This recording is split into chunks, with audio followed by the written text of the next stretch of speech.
Incidentally, we all know about the challenges because there are galore, and there's no point talking about the challenges anymore because they are available everywhere. And if you talk to a person, and I mean, he will or she will speak first about the challenges and then talk about the solutions.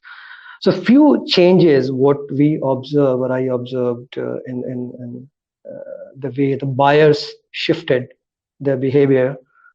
Uh, the most important thing was that buyers started categorizing essentials and non-essentials buying.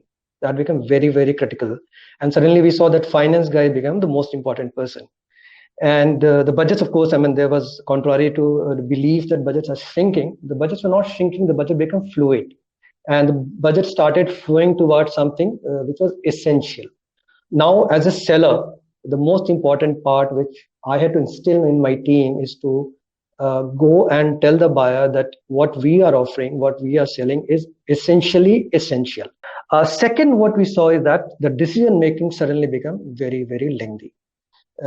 Typically, many cases where we were sure of getting the awards or we're sure of, and we kind of won, even those cases were put on hold, and they were going through different level of vettings, and I think there many times there were due diligence which has already happened, but there were a lot of repetitive activities, such activities. So that was again a big challenge, and shifting in the buying behavior, where the sense of urgency suddenly we found in certain cases we are missing from the buyer side, and it was a big challenge for a seller, for us really to bring in, to ensure that there is a sense of urgency, and the buyer actually really starts looking towards uh, considering the offers which we have made, which is important and very important.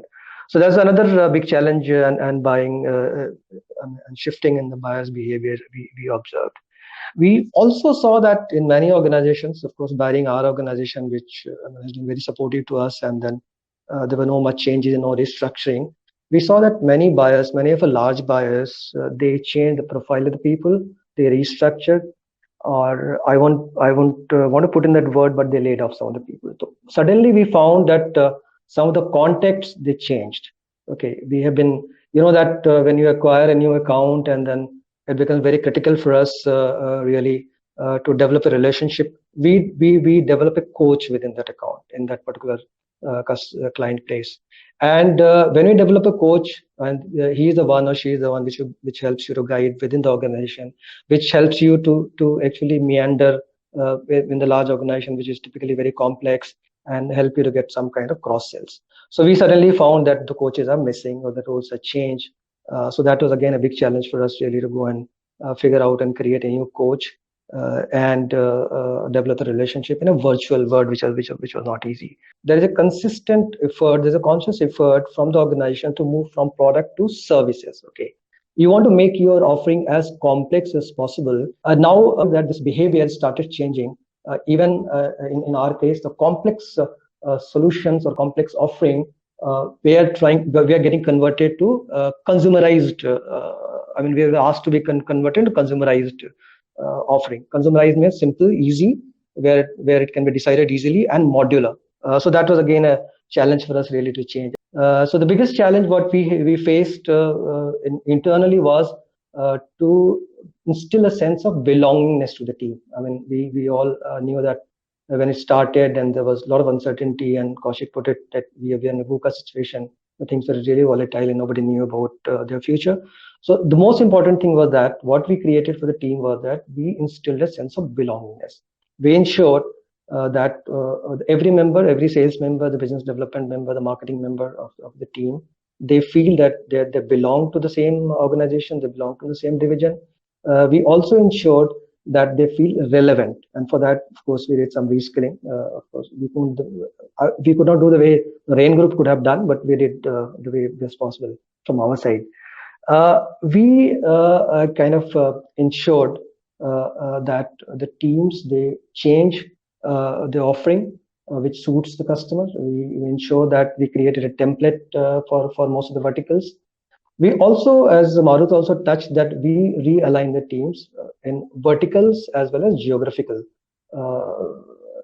So some of the areas which we could see, I mean, when you talk about shiny spots, and we talk about the bright spots in this gloomy time also, we figured out some of the verticals. Geography, we anyway knew that we were getting that information from everywhere, that which area is less infected and which area is more. So we understood that where the business is going to come in and where is going to get slowed down.